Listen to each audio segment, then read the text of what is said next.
ayun tol, happy Sunday po sa atin lahat. Bali, galing nga pala kami ni Gabe sa Marikina dahil kinuha namin yung national ID niya. So syempre Sunday mga tol, family time na naman tayo, diba? Kitain pala namin si Mami, Gaten and Gabi sa mall. So ayan, akala mo galing ibang bansa eh. Miss na miss lang anak.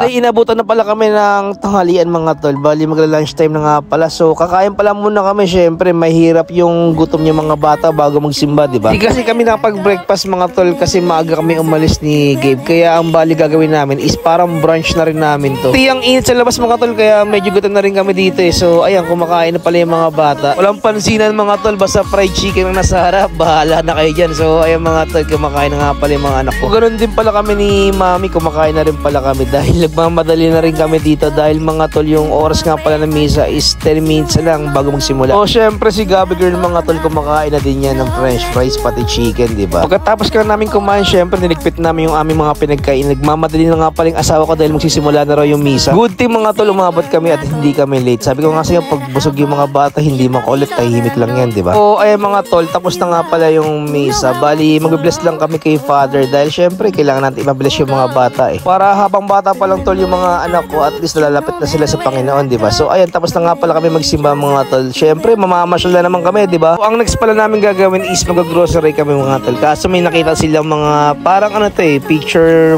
frame ng mga ano siya. Kaya syempre meron picture yung mga bata, diba? Ay nga pala si Gabe and Gaten. Kaso si Gabi medyo naiinis na ate. Kaya ayan, din na siya nakapagpa-picture. Araw talaga ng linggo, marami din tao sa mall eh. Kaya ayan, syempre lubos-lubosin natin tol yung mga oras na kasama yung mga anak natin. Meron nga pala kami nakita dito mga Christmas tree. Ang bilis ng araw mga tol, nalalapit na naman yung Pasko, diba? So ayan mga tol, may nakita rin pala kami yung playhouse dito sa may bandang department store. Automatic mga tol, hindi pa palapasin ng mga anak ko yan. Kailangan nila puntahan niya mga tol. So ayan, nag-i-enjoy namin yung dalawa. Kaso si Kuya Gabe medyo matanda na, hindi na siya pwede dito dahil yung edad ng mga bata doon is hanggang 4 years old na to, 5. Kaya saglit lang kami doon mga tol para hindi rin mainip si Kuya Gabe. Start nga nila maglaro sa playhouse mga tol. Next stop naman namin is yung Mr. DIY. Bali, mamimili lang pala ako ng extension. Nakabili rin pala ako ng panlinis ng motor. Kahanap din kasi yung asawa ko ng ipang re-regalo niya sa Christmas party. So kaya ayan, nag-iikot-ikot na rin kami. Kaso yung mga anak ko mga tol, nakakita na naman ng mga laruan. So sabi ko mga tol, next time na kami bumili ng mga laruan nila pag malapit na mag-Christmas. Buti pumayag sila, diba? Pero ganoon talaga mga tol, kailangan mo lang talaga sila bulahin para at least makamove on tayo, diba? So ayan, next stop natin tol, grocery. Namimili nga pala ako ng mga pang-breakfast namin sa araw-araw. Syempre kailangan mag-breakfast ng mga bata bago pumasok sila sa eskwelahan, diba? Ali, binili na namin yung mga gusto nila. Meron chicken nuggets, tapa, tocino, barbecue. Okay na yun. Tapos bumili rin pala ako ng pizza crust. Para pang food trip mga tol, sinamahan ko na rin pala yan ng siomay wrapper para pang siomay.